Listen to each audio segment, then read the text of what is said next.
Jawanya itu wedhus gibas, kemudian kambing kacang. Ya, kambing kacang itu urut-urutannya. Adapun jenis daripada hewan yang dikorbankan, ya, itu hewan yang jantan lebih afdol daripada yang betina. Sekali lagi, hewan yang jantan lebih afdol daripada yang betina, karena hewan yang jantan itu dagingnya lebih enak dibandingkan yang betina. Tapi hewan yang betina, hewan jantan kalau sering kawin, maka daging yang betina yang belum pernah kawin itu lebih afdol dibandingkan yang jantan, karena dagingnya lebih enak. Tapi kalau betinanya itu sering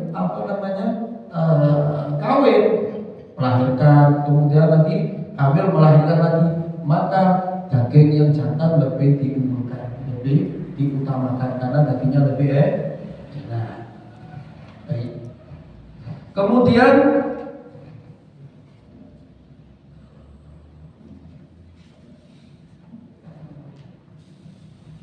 adakah batasan usia bagi hewan kurban? Jadi hewan kurban itu apa ada batasan dalam usianya, ya? Untuk usia itu kalau onta biasanya itu umur 5 tahun, ya. Kalau untuk sapi itu biasanya umur 2 tahun, ya, atau 3 tahun. Kalau kambing usia 2 tahun, itu usia daripada batas daripada hewan yang dikurbankan. Kemudian apakah boleh menyembelih hewan kurban yang bercacat? Kan biasanya hewan itu syaratnya orang itu berkurban itu hewannya harus tidak bercacat. Di sini Kanjeng Nabi Muhammad SAW dalam sebuah hadisnya beliau mengatakan, An-Barra bin Azib, anna Rasulullah SAW su'ila mada yuttaqa minad dohaya. Dari Barra bin Azib bahwasanya Rasulullah SAW ditanya tentang hewan kurban, apakah mesti hewan kurban tersebut hewan yang sehat? Maka Rasulullah SAW mengatakan, fa'asara biyadih, beliau mengisyaratkan dengan tangannya. Wa qala arba'an, ada 4 hal, ada 4 syarat seseorang itu dikatakan sah di dalam berkurban. Maka Barra yisiru biyadihi wa yaqulu yadil aqsa min yadi Rasul sallallahu alaihi wasallam. Apa tersebut apa? Al-arja bayyinu talquha wal awra bayyin awraha wal marid bayyin maraduha wal ajfaf alladhi la tunki. Ya. 4 hal tersebut apa? Yaitu hewan yang cacat, hewan yang cacat, menderita sakit pada kakinya, kalau bahasa kita itu pincang. Kalau hewan kurbannya itu pincang, maka tidak sah digunakan untuk berkurban. Kemudian sakit tersebut sangat jelas hingga tidak mampu berjalan atau mengikuti hewan yang lain. Apabila hewan itu, hewan misalkan kambing ini dengan segerombol kambing yang lainnya, apabila berada di lapangan atau di padang rumput, hewan yang pincang ini yang dikatakan tidak sah apabila hewan yang pincang tersebut hewannya itu terlalu sangat dalam pincangnya, sehingga ketika dia itu berlari ketinggalan dengan teman-temannya, maka hewan yang semacam ini tidak sah digunakan untuk berkurban. Kemudian apalagi hewan yang salah satu matanya itu buta, ya, karena itu juga berpengaruh pada daging, ya, dan rasa juga berpengaruh. Kemudian hewan yang menderita suatu penyakit atau hewan yang sangat kurus sehingga tidak memiliki tulang sumsum, ya, itu sesuai daripada hadis Kanjeng Nabi Muhammad SAW. Yang dimaksud di sini yang pertama hewan yang disyaratkan bebas dari cacat. Yang pertama yaitu buta, buta sebelah mata, ya, ya. Jadi ketika hewan tersebut buta sehingga dia itu berjalan itu nabrak-nabrak, maka hewan semacam ini tidak sah digunakan untuk berkurban, ya. Kemudian pincang yaitu pincang yang sangat, apabila sebagaimana yang tadi saya sebutkan, ketika dia itu berkumpul dengan temannya, dia itu telat atau ketinggalan ketika berlari, ya, rebutan dari mendapatkan makanan itu dia kesusahan.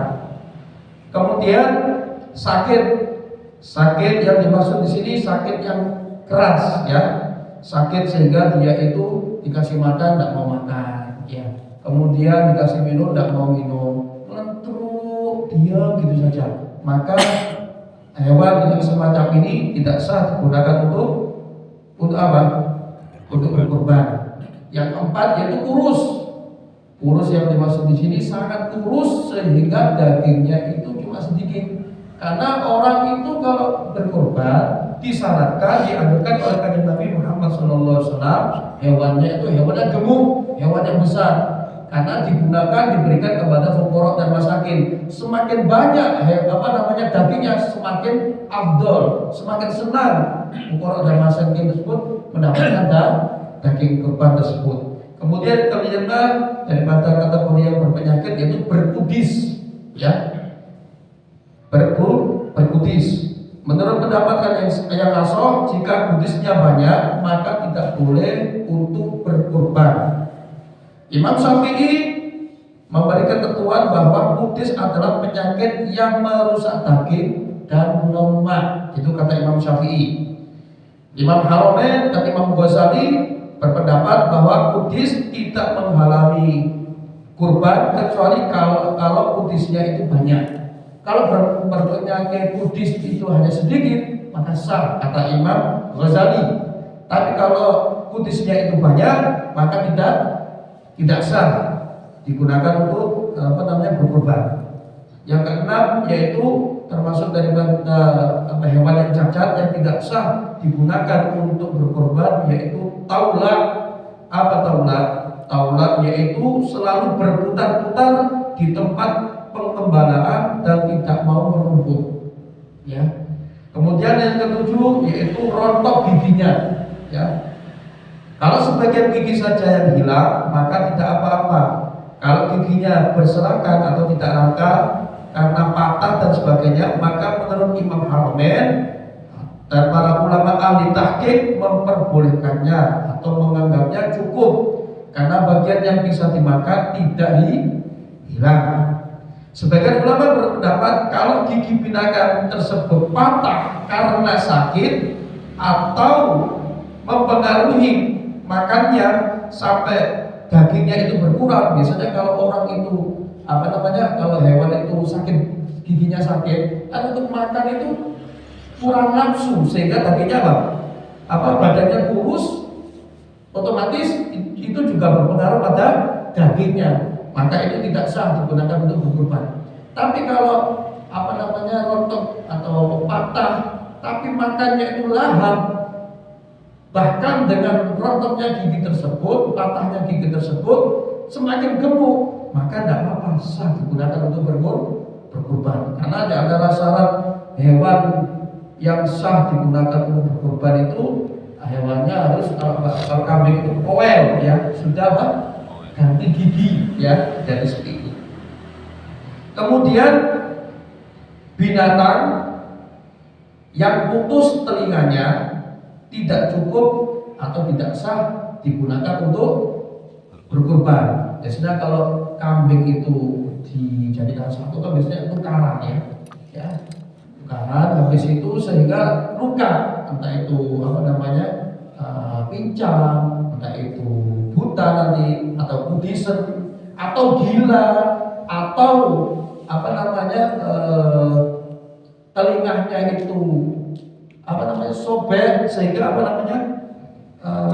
terputus karena sangatnya ketika berkumpul dengan kawan-kawannya ini, saling apa? Saling apa ya? Berantem ya. Kalau kambing itu tukarannya. Di mana dalam kitab Kifatul Ahya disebutkan wala tujzi'u maqtu'ul udhun awid danab. Binatang yang putus telinga atau ekornya tidak cukup digunakan untuk berkorban. Paham ini ya? Kesimpulannya, binatang apabila dia itu berpenyakitan, gila dan seterusnya, ya, maka binatang tersebut tidak sah digunakan untuk berkorban. Ya. Kemudian kalau ada binatang, biasanya kalau ada binatang itu dikebiri sehingga tidak memiliki alat kelamin. Nafsunya makan saja sehingga badannya besar, gemuk. Bagaimana? Apakah sah digunakan untuk berkorban? Sah. Karena kata Nabi Muhammad SAW pernah doa bikabsen mau ju'el. Rasulullah pernah berkorban dengan 2 ekor kibas yang sudah dikebiri. Berarti seseorang yang berkorban dengan hewan yang dikebiri hukumnya sah. Paham nih? Karena dagingnya lebih banyak, hewannya lebih tambah gemuk, dan itu ketika disembelih dan diberikan kepada fuqara dan masakin, maka fuqara dan masakin tersebut tambah senang karena dagingnya itu banyak. Jadi seperti itu. Lalu apakah hewan yang hamil itu sah digunakan untuk berkorban? Ya, jawabannya adalah tidak sah. Sekali lagi, hewan yang hamil digunakan untuk berkorban itu tidak sah, karena itu termasuk kategori cacat. Ya. Ketika seseorang itu misalkan panitia kurban, dikasih amanah ini kurban sunnah saya sudah. Habis itu ketika hari raya disembelih, ternyata ketika dibelah, ada anaknya. Bagaimana? Tidak sah kurbannya menjadi sunnah atau sodako, menjadi sodako saja. Tidak menjadi hukumnya kurban, tapi menjadi sodako dan dikasih tahu kepada pemilik hewan tersebut, ini hewan jenengan ini tidak sah digunakan untuk kurban karena dia hamil. Ini hewannya terus bagaimana dagingnya ini? Ya sudah, bagikan kepada fuqara masing-masing, baru kita bagikan. Jelas ya? Itu daripada hewan yang dikatakan cacat. Kemudian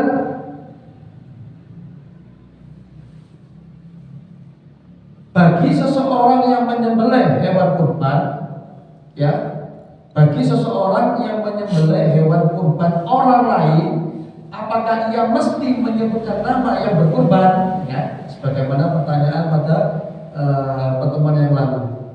Di sini disebutkan ia tidak mesti, tidak wajib menyebutkan nama orang yang berkurban, karena niat orang yang berkurban itu sudah mencukupi. Contohnya, saya beli hewan kurban sudah. Ini hewan kurban, hewan kambing ini tak gunakan untuk kurban sunnah saya, taruh di masjid. Saya ini saya titip kambing untuk kurban saya sudah. Habis itu ketika hari raya Idul Adha disembelih hewan kambing itu siapa ini? Pak Yono misalkan. Apakah si penyembelihan tersebut harus ini hewan kurbannya Pak Yono bismillahirrahmanirrahim? Apakah wajib disebutkan nama orang yang menyembelih yang berkorban?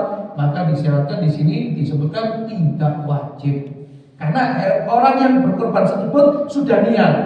Perkara orang yang menyembelih tersebut menyebutkan namanya atau tidak itu tidak wajib. Kalau disebutkan lebih bagus. Jadi seperti itu, ya. Sebagaimana di sini disebutkan, jika ia tetap menyebut nama orang yang berkorban, maka itu boleh, karena Rasulullah SAW juga pernah mengatakan dalam ketika beliau berkorban, Allahumma taqabbal min Muhammad wa ali Muhammad wa ummati Muhammad summa doa.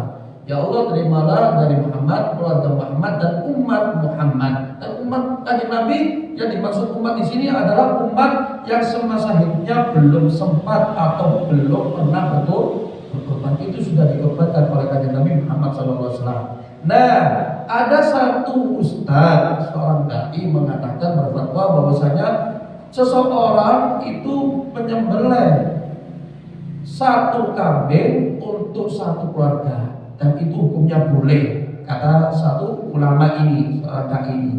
Maka dalam kitab Muhni Muhtad disebutkan bahwasanya orang yang berkorban satu ekor kambing itu hanya diberikan untuk satu orang saja.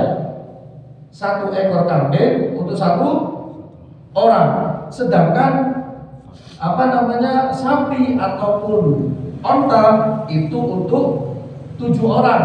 Sebagaimana kanjeng Nabi pernah berkorban, sahabat kanjeng Nabi pernah berkorban ketika Amul Hudaybiyah, tahun daripada perang Hudaybiyah, sahabat itu berkorban dengan seekor onta dan seekor sapi untuk 7 orang, setiap hewannya 7 orang. Tapi kalau untuk kambing itu 1 orang.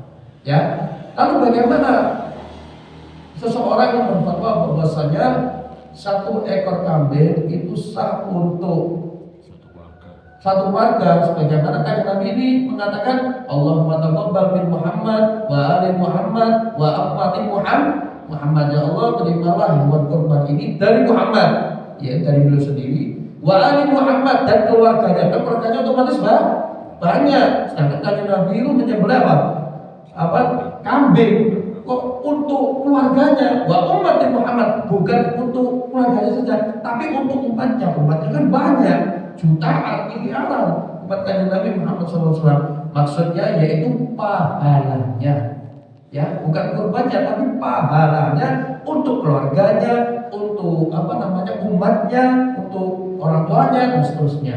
Jadi kalau seseorang itu berkorban, misalkan Pak Yono, ini korban sunnah saya, ya, maka korbannya itu sah untuk Pak Yono. Lalu Pak Yono tersebut di dalam berkorban tersebut berniat dalam hatinya, pahala korban tak gawe wongku, tak gawe guruku, tak gawe keluargaku, tak gawe konco-koncoku, jamaahku dan sebagainya. Apakah boleh? Boleh, sekali lagi pahalanya. Tapi kalau korbannya tidak sah. Amin ya. Kemudian apakah orang yang berkorban boleh memakan daging hewan kurban? Ya, sekali lagi, apakah orang yang berkorban boleh memakan daging hewan kurban? Jawabannya adalah jika kurbannya itu adalah kurban wajib. Kurban wajib bagaimana? Seperti gini. Cak, toko di sana, toko pasar, demo.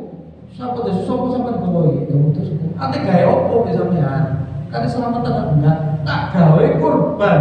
Maka ketika nanti tanggal 10 Dzulhijjah kurbannya dia menjadi kurban adat atau kurban wajib. Nah, ketika seseorang tersebut niat untuk kurban, hukumnya wajib. Orang yang berkurban tersebut tidak boleh mengambil sedikit daripada hewan kurbannya, dagingnya untuk dimakan tidak boleh, karena menjadi banadar atau wajib. Dan daging tersebut tidak boleh dicampur dengan daging yang sunnah, kurban yang sunnah. Jelas ya? Kebanyakan orang ya panitia kurban ketika diserai hewan ini kurban wajib, ini kurban nadar, ini kurban sunnah, ketika sudah diboleh dijadikan satu, itu punya nggak boleh, haram. Kenapa? Karena daging hewan kurban wajib atau nadar itu seluruhnya sepenuhnya haknya fuqara dan masakin. Sedangkan kurban sunnah itu dibagi menjadi 3. Sepertiga itu boleh diambil bagi orang yang berkorban, dijadikan konsumsi untuk di rumahnya, keluarganya, anak istrinya, ya. Sepertiga diberikan kepada kerabatnya, tetangganya, familinya. Sepertiga digunakan atau diberikan kepada fuqara dan masakin. Orang kaya termasuk boleh kalau hewan hewan kurbannya itu kurban sunnah. Cuma kalau orang biasanya kan orang itu ketika hari raya Idul Adha tidak mendapatkan satu kantong daging. Kan enggak mesti dari warga setempat, misalkan dari RT 7 dapat satu kresek, dari RT 10 dapat satu kresek, sehingga banyak. Nah, seandainya mendapatkan daging hewan kurban banyak, apakah boleh dijual? Nah, pertanyaan seperti itu, apakah boleh dijual daging hewan kurban tersebut? Bagi orang yang kaya atau orang mampu tidak boleh menjual, hanya boleh mengkonsumsi, ya, dibikin sate atau boleh dimakan, cuma itu saja, ya, tidak boleh dijual. Bagi orang yang fakir atau miskin, dia bebas untuk dijual, untuk dimakan bebas. Kalau dijual dengan syarat dia itu menjualnya kepada orang muslim. Kalau kepada orang kafir maka tidak boleh. Kenapa? Karena tujuan orang itu berkorban itu diberikan kepada sesama muslim supaya apa? Terjalin hubungan keharmonisan, ya, terjalin kasih sayang sesama muslim, bukan dengan orang kafir. Meskipun dijual kepada orang kafir tidak boleh, ya. Kalau dijual kepada orang muslim, bukan orang kafir. Baik, kemudian di sini disebutkan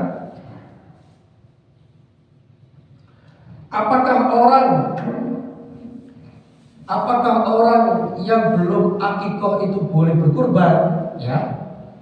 Di sini disebutkan orang yang belum akikoh boleh melaksanakan kurban dengan beberapa alasan. Pertama, karena hukum akikoh dan kurban sama-sama sunnah muakkadah, sunnah yang sangat dianjurkan. Yang kedua, karena akikoh itu kewajiban orang tua terhadap anaknya. Ketika anak tersebut masih kecil, belum balik. Tapi kalau sudah balik, lepas orang tua, si anak boleh mengakikohi dirinya. Dan syarat orang berakikoh itu tidak terkait dengan waktu, kapanpun itu boleh. Kalau kurban, yaitu ketika hari raya Idul Adha dan hari tasyrik tanggal 11, 12, 13 Dzulhijjah, ya. Itu perbedaan akikoh dan berkurban. Bagi orang yang belum akikoh boleh berkurban. Cuma, ya, para ulama menganjurkan sebelum seseorang itu berkurban, dianjurkan untuk berakikoh terlebih dahulu. Karena akikoh dengan akikoh, seseorang itu nanti pada hari kiamat itu bisa memberikan syafaat, ya. Sedangkan berkurban tidak bisa memberikan syafaat, hanya hewan kurban tersebut menjadi tunggangannya, kendaraan dirinya ketika melewati sirat untuk memasuki surganya Allah Subhanahu wa Ta'ala. Sebelum saya lanjut, mungkin ada yang ditanyakan, Bu? Yeah. Ada 3 hal yang tadi kayaknya kurang pas. Yeah. Hewan korban kan boleh dibagikan pada orang non muslim. Kenapa itu tadi orang miskin tadi menjual pada orang non muslim kok nggak boleh? Bukan menjual kepada non muslim. Hewan korban tersebut dijual, hanya boleh dijual kepada orang muslim. Kalau kepada orang kafir tidak boleh. Tapi dibagi kepada orang kafir boleh? Tidak boleh. Korban nggak boleh dibagi orang? Tidak boleh. Tidak boleh. Korban itu tujuannya itu diberikan kepada sesama muslim. Kepada orang kafir tidak boleh. Kalau misalkan diberikan, maka panitia wajib ganti. Ya. Yang maksudnya selama ini kita berpikir bahwa korban itu untuk siapa saja. Salah ya, ya. Yang kedua, kan hewan itu banyak, maksudnya kaitannya dengan cacat itu sering tanduknya ya, Pak. Apakah itu termasuk boleh atau tidak? Kata-kata tanduk, ya, di sini tadi juga ada disebutkan bahwasanya ketika kalau tanduk itu mengurangi daripada kualitas daging, maka tidak boleh. Tapi kalau tidak mengurangi, hanya patah sedikit misalkan, maka tidak masalah. Karena kalau jantan dengan jantan sering berantem terpatah tanduknya. Ya. Nah, itu mempengaruhi nilai korban atau gimana? Kalau dia itu Ada dua hal ya. Yang pertama, kalau mempengaruhi daging maka tidak sah. Kemudian yang kedua itu mempengaruhi pahalanya. Karena kan Nabi Muhammad SAW mengatakan, wa inna la yaqiyamul qiyamati bi quruniha wa adlafiha wa as'aliha. Nanti pada hari kiamat hewan kurban tersebut akan datang utuh dengan tanduk-tanduknya. Kalau patah kan bagaimana? Jadi juga berpengaruh daripada sahnya. Tapi kalau hewannya tersebut tidak mengurangi rasa, tidak mengurangi daging, cuma patah sedikit, bukan banyak ya. Kalau patah, misalkan kan maaf ada dua tanduknya, satunya patah maka tidak sah. Cuma patah sedikit, tidak masalah. Terus yang ketiga tadi kan pada saat menyembelih itu setelah kita sholat di RPH itu kalau nggak salah untuk korban itu dimulai jam 1 malam. Nah itu gimana? Ya. Karena terlalu banyaknya, apalagi pada saat COVID tempoh hari kan nggak boleh sembarangan, harus ke RPH. Ya. Sehingga jam 1 malam itu disembelih, kemudian pagi baru dibagikan. Gimana itu? Ya. Orang yang menyembelih hewan kurban di sini sudah, apakah malam hari juga boleh dilakukan penyembelih hewan kurban? Ya, malam hari. Orang itu dikatakan di dalam kitab-kitab fikih Muhti di sini Busro Karim dan kitab-kitab fikih yang lainnya, syarat seseorang itu sah, ya, sah dikatakan berkurban, yaitu syaratnya ketika seusai sholat hari raya Idul Adha dan dua khutbah yang sangat singkat. Itu syaratnya. Seandainya dia itu berkurban sebelum dilaksanakan sholat hari raya dan sebelum khutbah, maka menjadi hewan kurbannya itu menjadi sedekah, bukan kurban. Jadi sini. Dan itu ada hadisnya. Tadi sudah saya sebutkan, ya, Kanjeng Nabi Muhammad SAW mengatakan apabila seseorang itu berkurban, dia menyembelih hewan kurban sebelum dilaksanakan sholat hari raya, mungkin malamnya, ya, malam takbir, malamnya dia sembelih, bagaimana? Tidak sah kurbannya. Berarti kalau kita bawa ke RPH itu kita tungguin setelah itu berarti. Ya, minimal setelah khutbah. Ya. Jadi kan Nabi teksnya di sini dalam hadisnya sahih, Bukhari Muslim hadisnya kuat, yaitu ketika seseorang itu melaksanakan sholat Idul Adha, kemudian khutbah, dia pulang dari bagian baru menyembelih itu yang dianjurkan oleh Kanjeng Nabi Muhammad SAW. Kalau sebelum itu hukumnya menjadi sedekah saja. Nah, kadang orang itu menyembelih hewan kurban kan saking banyaknya sampai sore, kadang sampai maghrib. Yang penting sudah dilaksanakan sholat hari raya Idul Adha, sah menjadi sah kurbannya, dan dia dihukumi menyembelih hewan kurban. Cuma kalau orang itu menyembelih malam hari dengan catatan selesai sholat sholat Idul Adha, karena banyaknya malam tasyrik. Hari tasyrik, malam tasyrik, betul, malam tasyrik. Bagaimana, apakah balik? Boleh, cuma makruh. Kenapa makruh? Dikhawatirkan ketika menyembelih itu kan salah umatnya atau tidak putus, itu bisa menjadi bangkai. Ketika menjadi bangkai, maka panitia yang dititip itu pun wajib mengganti. Jadi seperti itu. Untuk balik, ya. Ustaz, terkait dengan pembagian daging korban yang kita kasihkan kepada non muslim itu dilarang. Nah, kalau itu ada yang ngantar hewan itu hukumnya sodako, karena kita itu hidup bermasyarakat. Ya. Kalau daging yang sodako itu dikasihkan, itu tujuan kita syiar. Dan mungkin dari orang yang non muslim ini kita kasih daging ini tujuan kita syiar, Allah akan ngasih hidayah, akhirnya orang itu akan masuk muslim. Itu bagaimana hukumnya? Hewan kurban, ya. Contoh saja hewan kurban sebenarnya boleh sudah dibungkus di di resepsi sudah. Hewan kurban ini hanya diberikan kepada orang muslim saja. Nah, saya tuh ingin kasih orang non muslim atau orang kafir, mungkin supaya dia dapat hidayah. Bagaimana caranya? Jangan pakai dagingnya beli sendiri, kasihkan. Karena ini ibadah, korban ibadah hanya diperuntukkan untuk orang muslim, bukan untuk orang kafir. Kalau kepingin, ini kita kan sesama tangga musuh tidak kayak sungkan dan sebagainya. Belikan sendiri, beli sendiri, ya daging, ya kasihkan. Yang penting bukan daging kurban. Paham ya? Jelas itu solusinya. Berarti artinya panitia harus tahu ngitung, oh itu non muslim berarti ada berapa, panitia membelikan. Iya. Urunan mana? Enggak boleh iya boleh enggak, mubah hukumnya kan. Iya, jelas. Enggak untuk apa hidup bermasyarakat masih Iya. ya. Belikan sendiri. Belikan sendiri. Benar lagi.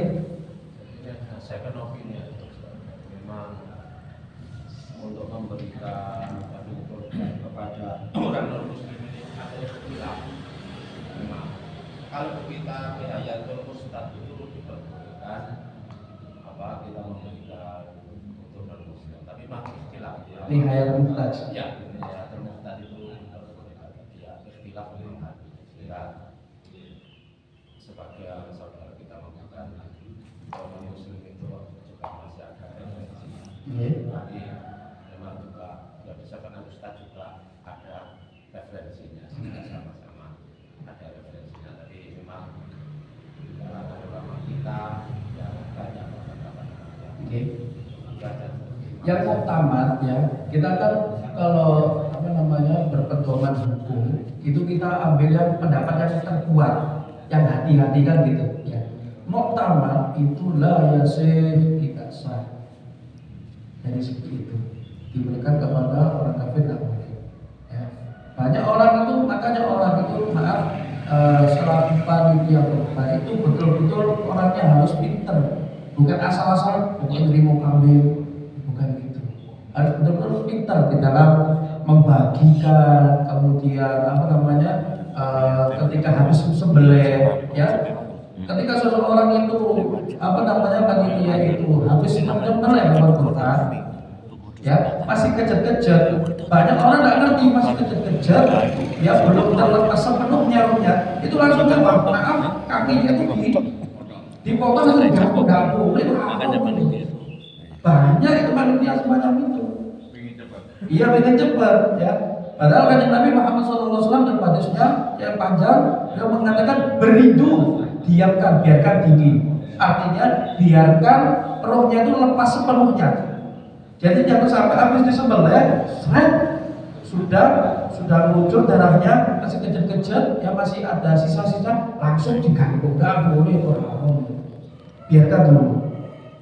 Ya agak lama mungkin 10 menit, 15 menit, jadi seperti itu. Beridu, katakan diamkan, biarkan dingin. Jadi seperti itu. Sabun? Ustaz, tadi kurang jelas saya yang korban tidak boleh menerima Daging daging itu yang bagaimana? wajib sunnah. Daging wajib. Misalkan saya berkorban ya. Contoh saya berkorban. Saya ini kayak apa ini Pak Ustaz? Tak kayak korban. Ini korban itu tak kayak Masjid Al-Azhar. Sudah. Maka saya tidak boleh mengambil. Aku jawab ini tidak boleh, haram bagi saya. Karena saya korbannya itu hukumnya wajib. Nadar kan sudah diniati. Tapi kalau saya itu tak jaga di Masjid Al-Jihad, kurban sunnahku, maka ketika sudah disembelih hewan kurban tersebut, ya sudah diboleh sama datang atau panitia ini bagian sampean, sampai satu sama hatinya mungkin atau hatinya sadar atau sampai satu dikasihkan boleh kalau sunnah. Dan itu disunahkan bagi orang yang berkorban sunnah, disunahkan untuk apa? Mencicipi hewan kurbannya. Itu ada hadisnya. Dari niatnya Ustadz nggih. Nggih. Jadi ketika seseorang bukan dari niat, dari sihu, ucapan. Kalau dari niat, ya misalkan ini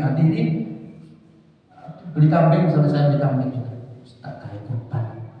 Di hati belum di lisan, belum diucapkan, maka dia itu masih bisa untuk Dialihkan ke sunnah, sehingga ketika disembelih sudah boleh ngambil dagingnya tersebut. Tapi kalau sudah diucapkan, ya entah itu keperucut atau bagian pokoknya sudah diucapkan, tak gaya kurbanku, maka tidak boleh untuk apa namanya Ngambil. mengambil. Tapi kalau sunnah maka boleh untuk mengambil. Jadi Ada masih banyak yang Keliru. Karena tidak mengerti seperti itu, rata-rata orang menyampaikan bahwa ini untuk kambing kurban itu aja. Iya. Lah terus gimana hukum itu tadi? Berarti tidak sah semua yang mereka lakukan itu. maksudnya tidak sah. Kan selalu ini untuk apa? Untuk korban. Korban saya, seperti itu, rata-rata. korban saya atau korban keluarga, korban anak saya.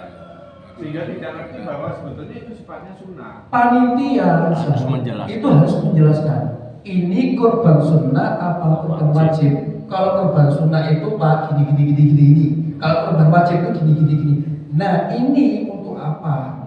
Oh korban sunnahku. Nah, sudah dapat. Panitia harus apa? Ahli harus pintar harus oke. Kalau asal-asalan nggak bisa. Kadang orang itu apa panitia itu orang jatuh kan itu siji buat sunnah buat wajib terus podo ae wis dibagi ndak boleh. Karena tidak mengerti. Nah, mungkin kalau yang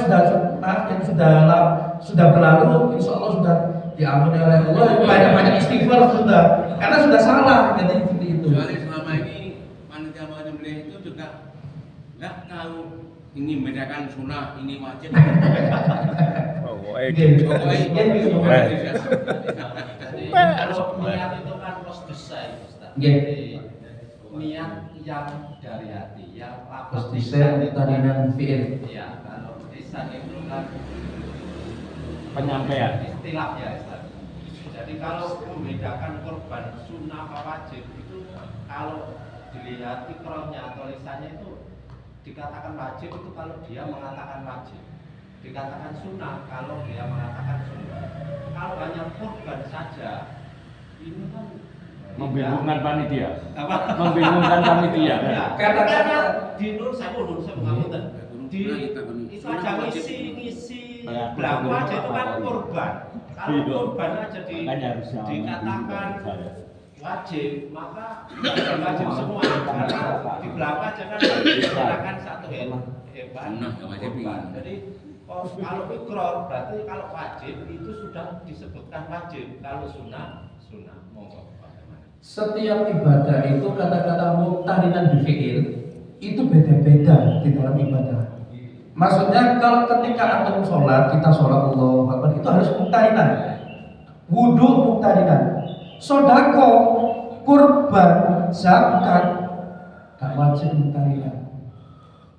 Jadi ketika sudah iki apa namanya niat kurban lah tidak kayak kurban sunahku ya.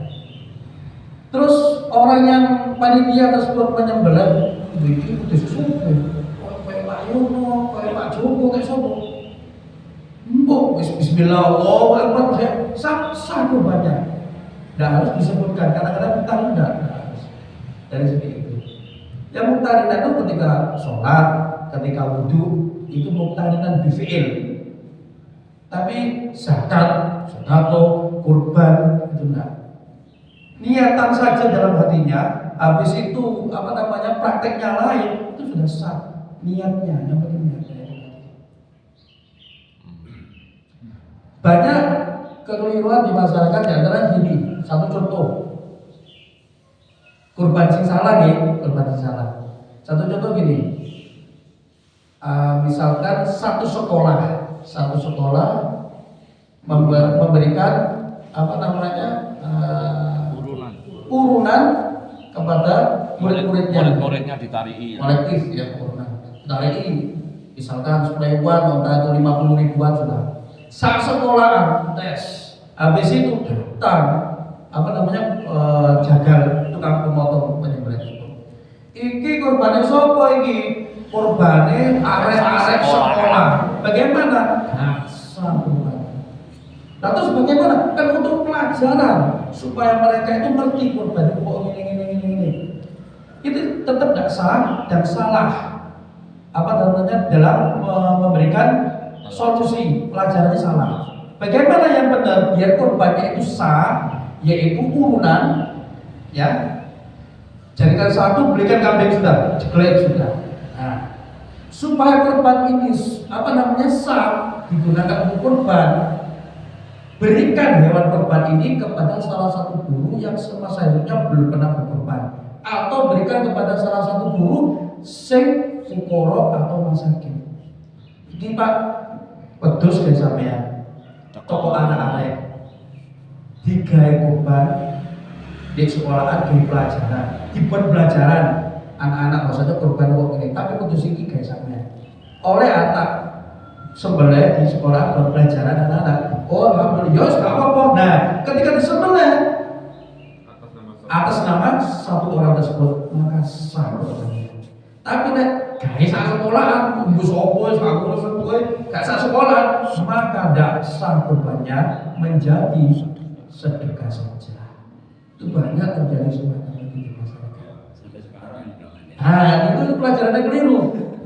Cara yang benar itu tadi, kumpulkan jadi satu, berikan kambing, kasihkan ke salah satu guru, ya, ini kambing dari siswa-siswa untuk sampean disembelih di sekolah sebagai pelajaran untuk murid-murid. Masalah kurban ini. Bagaimana? Oh ya, nggak apa-apa. Tapi kalau untuk satu sekolah atau satu perusahaan tidak bisa menjadi apa? Tapi kan tujuan. Paham ya? Lanjut. Bagaimana pula hukumnya menyembelih hewan kurban untuk orang yang telah meninggal dunia? Ya. Terdapat beberapa pendapat dalam masalah ini. Menurut mazhab Syafi'i tidak boleh yang utama tidak boleh berkurban untuk orang yang telah meninggal dunia, kecuali jika orang telah meninggal dunia tersebut meninggalkan wasiat. Ya. Jadi misalkan orang tua ini mengatakan kepada anaknya, aku lek durung aku umurku belak kurban aku yo. Misalkan seperti itu. Wasiat. Habis itu datang hari raya Idul Adha, dia berkurban atas nama siapa ya? Almarhum ibunya atau ayahnya. Dia sudah dulu pernah masa hidupnya mengatakan kalau saya itu umurku gak dawa, aku kurban ya. Bagaimana kurban diniati orang yang sudah meninggal tersebut? Hukumnya sah dan boleh. Tapi kalau kurban untuk orang yang sudah meninggal dan tidak ada wasiat, maka tidak sah kurbannya. Menjadi apa? Sedekah. Banyak itu terjadi di masyarakat. Ya. Baik itu orang Jawa atau orang Madura, biasanya kalau salah satu dari keluarga yang meninggal dunia dapat 7 hari atau 40 harinya disembelihkan kambing. Akikoh ya, ini kurban atau ini akikoh atau apa, tidak boleh, tidak sah. Paham ya? Karena harus ada wasiat. Dan orang yang berkorban pun, misalkan al-fakir, saya berkorban, beli 2 ekor kambing. Kemudian satu untuk saya, satu untuk anak saya. Misalkan anak saya sudah balik, ya. Tapi saya tidak ngomong kepada anak saya, maka kurban untuk anak saya itu menjadi sedekah. Tidak sah kurbannya. Harus izin terlebih dahulu kepada anak. Tapi kalau anaknya masih kecil, belum balik, boleh diberikan. Itu untuk anak saya sah. Jadi seperti itu. Paham lagi kan? Yang afdal gimana Ustaz? Kan misalnya satu keluarga itu tiap tahun hanya mampu satu kali kambing, apa digilir, apa yang afdal? Apa yang memang kepala keluarga terus menerus, apa digilir gantian istri, anak, atau niatnya yang afdal? Yang afdal itu digilir niatnya untuk satu keluarga. Paham ya? Kalau misalkan saya korban untuk saya sendiri, ya wes untuk saya sendiri. Tapi saya korban sunnah atau wajib pahalanya. Sunnah bukan wajib. Kalau wajib untuk dirinya sendiri, tidak bisa untuk orang lain. Saya korban sunnah, pahalanya untuk keluarga saya ini sudah. Ini tahun ini saya korban. Tahun depan ini korban sunnah istri saya, pahalanya anak istri saya untuk keluarga saya. Jadi ketika nanti mungkin itu ekonominya merosot atau meninggal dunia atau sehingga dia belum korban, insya Allah sudah tercatat sudah. Benar ya? Tadi untuk orang tua atau almarhum yang sudah meninggal kan tidak sah untuk dikurbankan gitu ya. Ya. Tapi boleh nggak kalau kita niat berkurban tapi pahalanya untuk orang tua kita? Yang Boleh. sudah. Boleh. Berarti apa perbedaannya? Apa perbedaannya nih? Saya berkurban tapi pahala untuk orang tua saya misalnya udah meninggal, terus ini kurban tapi untuk orang tua saya. Gimana? Kalau pahala kan sama seperti tadi kanjeng Nabi Muhammad SAW mengatakan ada Muhammad wa ali Muhammad wa an ummati Muhammad. Umatnya belum lahir, belum ada itu sudah dikurbankan oleh kanjeng Nabi Muhammad SAW. Maksudnya itu apa pahalanya? Kalau orang berwasiat, ya wasiat, ya. Ketika seseorang berwasiat, boleh, engkau aku lah misalnya umur bapak kamu, kurban iki tahun iki, aku karo umur, tolong kurban yo. Ketika orang tua tersebut mengatakan kurban, itu ada dua hal, kurban sunnah apa? Kurban. Kalau kurban wajib, ketika si anaknya tersebut menyembelih hewan kurban, kan wasiat dari ibunya, almarhum ibunya misalnya, ya kurban wajib. Maka daging hewan kurban ini sama seperti tadi, yaitu harus disendirikan, hanya untuk pokok rumah sakit. Kalau kurban sunnah boleh diberikan kepada yang lain, tapi yang paling afdol, entah itu wajib atau sunnah, ketika wasiat diberikan kepada pokok dan masakin. Kenapa? Karena ketika orang tersebut berwasiat untuk berkorban kepada anaknya, dan anaknya tidak memiliki hak untuk memberikan kepada orang yang lain, hanya kepada pokok dan masakin. Bagi untuk keluarganya, apakah orang yang berwasiat tersebut mau awak boleh sembelih ya untuk daging? Kan enggak. Tapi kalau kurbannya itu sunnah boleh, tapi yang afdol sepenuhnya diberikan kepada fuqara dan masakin dan wasiat. Ya. Pahalanya bagaimana? Ya pahalanya untuk untuk si mayat sendiri kalau dia itu niat kurban, ya kurbannya, dan kurban tersebut itu menjadi kendaraan dirinya. Tapi kalau pahala, misalkan saya kurban pahalanya untuk almarhum, untuk saya, untuk keluarga saya, dan untuk almarhum ibu saya misalkan. Apakah ibu saya mendapatkan pahala kurban? Dapat. Bukan berarti dia itu nanti akan mendapatkan hewan kurban itu tidak, cuma pahalanya saja. Kalau orang berkorban mendapatkan hewan nanti pada kiamat utuh, lebih bagus, lebih gemuk, dan hewan tersebut menjadi tunggangannya. Bedanya di tunggangan ya. Namanya? Terus Ustaz, seperti kita itu kebiasaan urunan 7 sapi, 7 orang ya sapi. Nah, berarti kan harus ada satu komando niatnya itu. Nah, berarti kan 7 orang yang harus sepakat, sampai kudu harus dijelaskan semuanya harus niat sunnah kurbannya, kan gitu. Pokoknya aku kurban pokoknya aku kurban, nah kena pokoknya. Nah, makanya panitia itu harus itu tadi. Kalau asal-asal nggak bisa. Kelihatannya di mata masyarakat, panitia aku enak, turun dibagi. Ini banyak terjadi ya satu masalah karena sudah berbunyi, ya. Ketika seseorang itu menyembelih hewan kurban, ya, maka tidak boleh panitia itu ambil terlebih dahulu. Ini bagianku. Terus di sate. Kemudian di sate, gaya sarapan. Belum dibagi-bagi mana? Haram. Itu haknya pokok dan masakin. Nah, terus bagaimana solusinya? Bagikan terlebih dahulu. Ya, habis itu ada sisanya baru boleh. Yang pertama. Atau dari salah satu panitia tersebut ada yang berhak, mungkin miskin. Iki bagian sampean tak gawe sarapan pom-pom, tak gawe sate, tak gawe boleh oleh. Yus kamu kok maka boleh. Yang penting sudah apa? Ada bagiannya, sudah dibagikan. Ya bagian ini. Kebanyakan panitia terus disembelih, diboleh, belum dipecah-pecah. Itu bagianku. Sehingga fuqara dan masakin, ya, yang menunggu kedatangan daging dari Masjid Al-Jihad, kalau oleh daging, oleh belum, jeroan, digaji. Bagaimana ini? Haram bagi panitia. Besar. Banyak di masyarakat itu kulkasnya itu full panitia, full dengan bagaimana haram nyolong itu. Aku ganti. Amin ya. Harus dibagikan terlebih dahulu. Monggo. Sampai sedikit.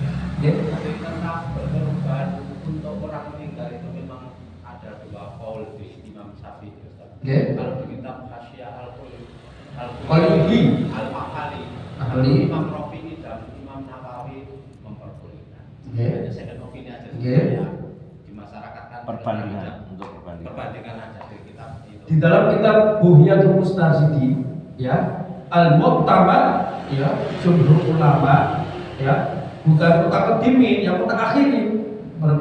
Beliau berpendapat itu tidak boleh. Ya, jadi seperti itu. Imam Rafi'i sama Imam Nawawi memperbolehkan. Iya. Kitab Al-Fiyah. Iya, kan apa namanya ada apa pendapat ini kan menyesuaikan zamannya. Jadi seperti itu. Ya. Ada pendapat ini kita ambil yang utama. Ada pendapat Imam Ghazali membolehkan, Imam ini membolehkan, Imam Syafi'i membolehkan. Nah, jumhur ulama berpendapat apa? Tidak boleh. Kita ambil yang jumhur. Jumhur itu apa? Kesepakatan para ulama, bukan per orang. Jadi seperti itu. Kita ambil jumhur ulama, jumhur mengatakan boleh, boleh. Mengatakan boleh, tidak boleh. Pendapat yang banyak. Iya. Lebih hati-hati katanya seperti itu. Di kepanitiaan itu kan sering ya, panitianya itu cukup banyak. Nah, mereka itu sudah mendapat bagian pada keluarganya itu dari korban yang sudah dikreseki itu semua sudah dapat. Iya. Untuk keluarga. Panitia ini kemudian dibagikan mengambil dari itu. Apa itu daging itu sah? Ulang. Jadi panitia itu misalkan 30 orang. Iya. 30 orang ini sudah mendapatkan keluarganya sudah Dikirimi. Dari hewan korban. dari hewan korban itu. Iya. Terus kemudian kan karena panitia itu bekerja, dia dikasih satu kresek lagi. Apakah yang kedua ini sah untuk panitia? Boleh. Boleh. Hukum. Yang penting dahulukan koran bahasa terlebih dahulu.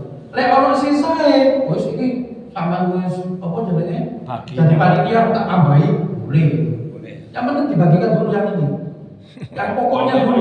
Urutannya itu urutan rumah sakit dulu pokoknya. Sudah dibagikan semuanya. Si ono sisa. Padahal panitia guys, terus mari di si ono sisa bagaimana?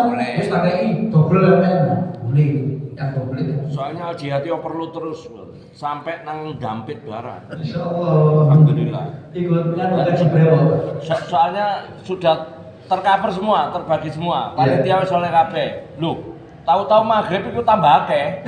Pernah Pak, abalu gitu ya. Tambah banyak. Ya apa mbuahe? Ya telepon konco njupuk. Ya. Jadi mungkin ini prioritas ya. Kalau prioritas menurut saya ya paling cocok itu kita hitung kira-kira berapa jumlah yang rencana kita Terus total dari korban itu dibagi agar merata sehingga tidak diprioritaskan ekspor tapi prioritaskan ke dalam. Gitu ya. Iya. Urutannya. jadi dahulukan apa namanya warga setempat.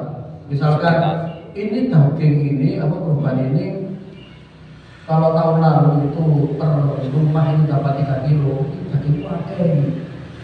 Kalau misalkan dikasih 5 kilo per rumah atau 6 kilo, ini masih coba bagikan aja. Nah nanti malam ada kiriman daging dan sebagainya, kan ada semacam itu. Ini gimana nanti ini? Panitia soleh, yang warga setempat oleh. Ikutin daripada pusat dan bagaimana kasihkan ke tempat lain. Sabun? Nggih. Apa ada takaran khusus juga kilonya untuk Nah, masakan itu? Nah. Yang penting apa namanya? Menyesuaikan jumlah. Iya. Enggak caranya, terserah sudah. Cuma kebanyakan ketika orang itu membagikan hewan kurban, ya daging kurban, dagingnya kayak titik, jeruannya, gajahnya belum ini akeh. Daging mana di mal kurang panitia, kalau nolong ini. Alhamdulillah. Amin. Kemarin terakhir saya tambah. Terakhir ini sangat rawan dan ini terjadi di masyarakat. Bagaimana itu gini? Ketika seseorang itu menaruh hewan kurban, contoh misalkan di Masjid Al-Jihad, ini hewan kurbanku, kan wajib. Ini hewan kurban sunatku sudah. Habis itu habis selesai sholat Id sembelih hewan kurban. Di mana? Di masjid, halaman masjid. Bagaimana hukumnya? Hukumnya apa? Di dalam masjid haram. Halaman masjid sudah ya. Kemudian ini sering terjadi di masyarakat. Ketika seseorang itu sudah menyembelih hewan kurban di halaman masjid dan sebagainya sudah kotor, kan nggak boleh, ya harus di tempat lain. Dia itu memakai fasilitas masjid, begitu keranjang, begitu kresek, entah itu air digunakan untuk membersihkan. Bagaimana? Haram. Kurbannya sah tapi haram. Lalu bagaimana? Apakah ada solusi? Ada solusi, tapi tetap haram. Bagaimana? Solusi tapi haram tetap ini. Bagaimana? Jadi gini, sudah misalkan di masjid jihad, terus dimulai sampai itu bersih, pakai air kan, air masjid kan. Habis itu cek duso, ya, cek dibolehkan diganti airnya nanti bulan depan dan bagaimana? Tidak apa-apa, tapi tetap prosesnya haram. Karena sesuatu yang wakaf itu kembalinya untuk yang wakaf, ya. Kalau orang itu menyediakan air digunakan untuk sholat kan, untuk sholat, untuk ibadah dan sebagainya. Tapi kalau kurban kan bukan lari ke masjid, tapi larinya ke orang. Maka ketika seseorang berkorban cari tempat yang lain, ya, entah itu misalkan di masjid ya, di sana, nah tempat parkirnya itu yang bukan termasuk masjid pokoknya. Airnya di sana, ya. Habis itu pakai air mana? Air salah satu warga, misalkan Pak Yono misalkan, pakai airnya. Nanti bulan depan tak ganti.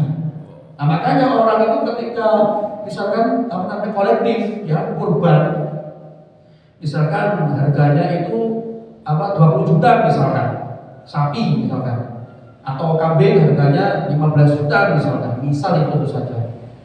Jangan ngasih uang ke panitia itu dengan harga 15 juta, jangan, tapi dilebihkan 15 juta 100 misalkan, atau 15 juta 200. Buat apa 200-nya? Untuk operasional. Kayak kebersihannya, kayak tenagoe, sing boleh itu kan dibuang ya. Kalau beli kresek dan seterusnya. Nanti kalau misalkan maaf ketika membeli mungkin luka, sih butuh handiplas, kan gitu. Butuh tenaga untuk makan, bukan robot panitia itu, makanya dilebihkan. Dan panitia harus menjelaskan hewan kurban itu sang ini regane. Tapi di sini regane lebih 100. Kayak apa ini? Ongkos potong. Ongkos potong harus jelas. Tapi kalau ini aku tetap 15 juta kayak hewan kurban sudah ada apa namanya untuk operasional dan sebagainya. Maka 15 juta tersebut harus untuk hewan kurban. Panitia harus tolong menambah uang. Terus bagaimana solusinya bagi orang berkurban? Saya titip uang 15 juta atau 20 juta ini untuk kurban sunnah saya sekaligus ongkos dan operasional yang lain-lainnya. Oke? Tambahan dikit Ustaz. Nah, seperti di Al-Jihad ini kan urunan sapi, ya, katakanlah Insya Allah kalau sapinya di sini banyak, insya Allah. 7 orang ini kan 3,5, jadi total 24. Terus dibelikan sapi seharga 23 atau 2,5. Terus sisanya ini adalah untuk diniatkan untuk ongkos potong.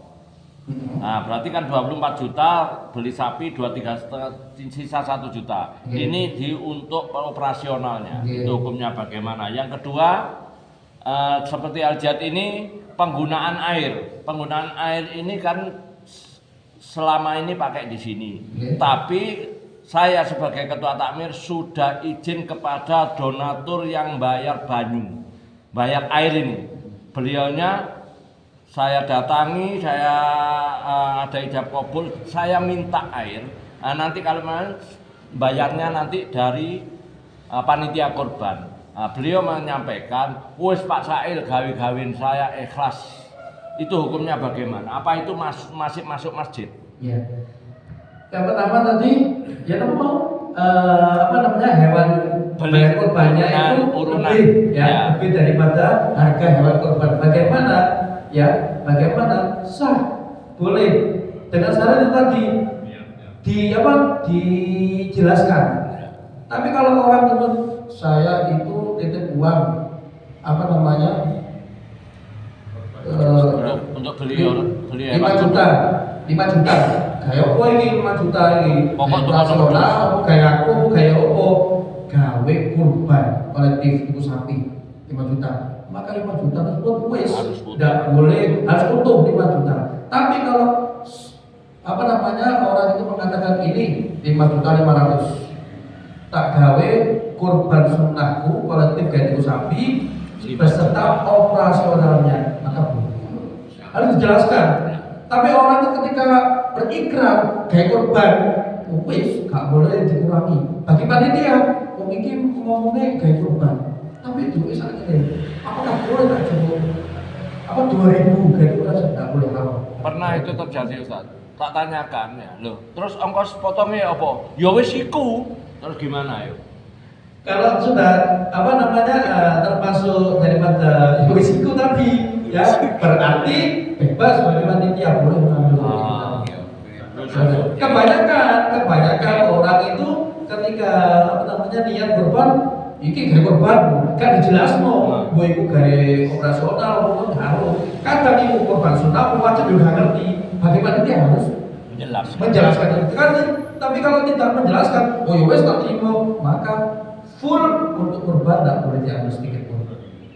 Kemudian yang kedua itu tadi apa? Air, masalah air. Apakah boleh? Nah, sebagaimana di pesantren saya di apa Ibadah Rahman itu Sasalibur, siho air tersebut ketika memasang air tersebut itu wakaf digunakan untuk masjid apa untuk apa namanya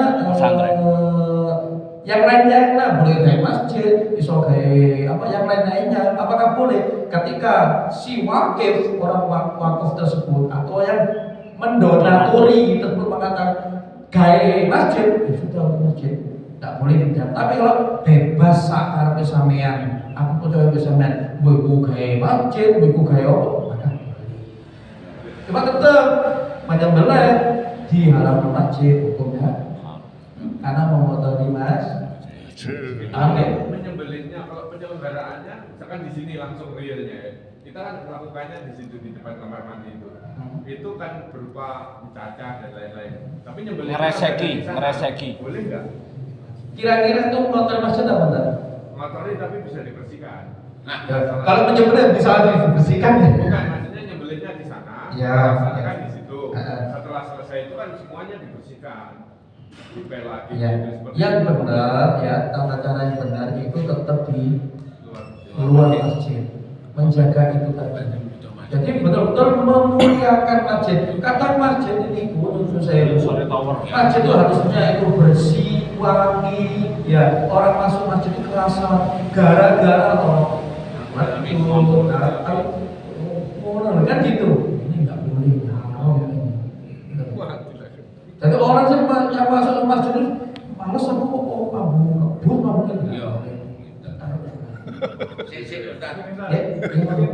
Kalau di daerah Jawa Timur ini kan memang lahannya luas-luas, jadi masjid punya halaman sendiri untuk pemotongan. Bagaimana kalau yang kejadian yang pernah saya alami rata-rata di kota-kota besar kayak di Bandung itu kan mereka yang mau mepet udah habis untuk ini udah nggak ada lahan untuk tempat menyembelih rata-rata mereka di parkir untuk samping atau depan masjid ada tempat parkir mereka gali di situ gimana itu? Cari tempat yang lain, tetap cari tempat yang lain. Iya, makanya kalau isi kota besar kan udah. Iya. Seperti gini. Nah, satu contoh, anjalakan sama Pak Jibrewa. Nah, dia kan korban, ya.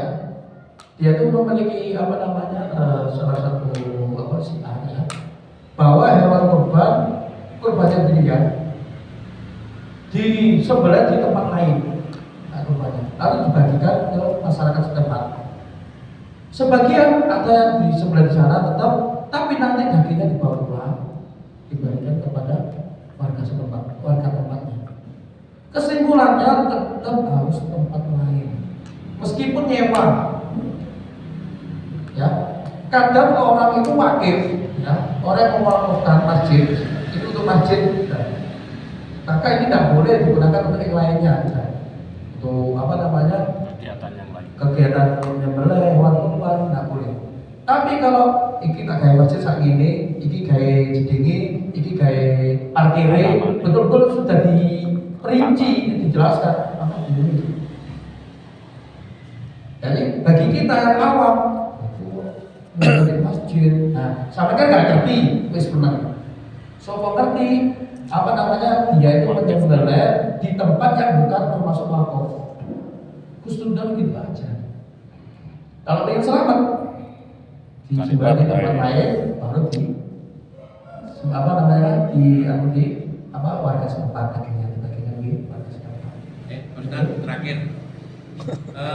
Mau serangan Bagian daging kurban. Sudah lebih panitia sudah banyak, sudah dapat.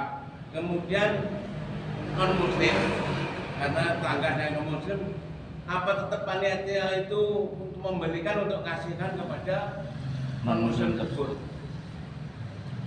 Jadi panitia kadang bingung, akeh kok, masuk aku tuku akeh, dicek nang kono, mau tunjuk. Apa namanya seseorang ya mau memberikan daging kurban tersebut kepada non muslim atau orang kafir, bagaimana hukumnya? Tetap tidak boleh ya, atau bagaimana? Kalau tapi itu nggak enak dan sebagainya, itu urusan sampean. Kalau kita ingin ngasih ya urunan panitia, urunan kalau saya ketahui tunggu saya jawab yang penting bukan dari hewan kurbannya loh ya. Kalau ada hewan itu pas itu ada yang sedekah, hewan sedekah, boleh enggak untuk non muslim? Sedekah. Hukumnya sedekah. Sedekah diberikan ya, kalau sedekah itu boleh diberikan kepada non muslim ya, cuma yang afdal kepada Ya. sesama muslim. Setelah sesama muslim selesai semua, terus masih ada daging sedekah ini masih ada, boleh kan? Boleh. Soalnya di itu sini tadi masuk untuk barangkali dapat hidayah Ya. masuk itu. Mudah-mudahan. Tapi kalau belum kalau sesama muslim belum kebagian semuanya enggak. makanya mudah-mudahan tahun ini masih tetap. Soalnya dari kantor ini sapi ini mesti disembelih di sini dari kantor. Nah terus di masjid ini? enggak, diserahkan panitia jihad. Dan itu hewan itu dikasih dari pengusaha, diserahkan pada Horem dalam Mendan. Pengusaha tersebut muslim atau non? Non muslim sing akeh Ustaz. Bukan yang memberi, yang ngasih hewan. Iya.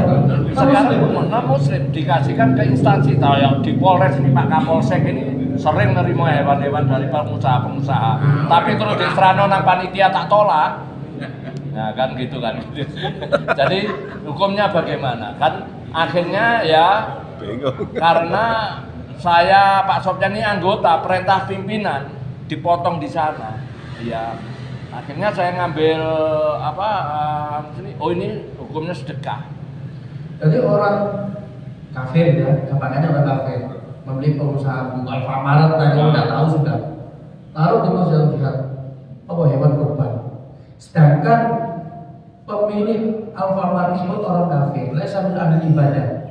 Apakah sah kurbannya? Kan tidak sah. Bukan kurban. Iya, Kurban. Anggaplah kurban ya, atau apa hewan biasa sudah. Ya, kan tidak sah kurbannya. Terus bagaimana menjadi sedekah? Nah sedekah ini bebas bagi sampean.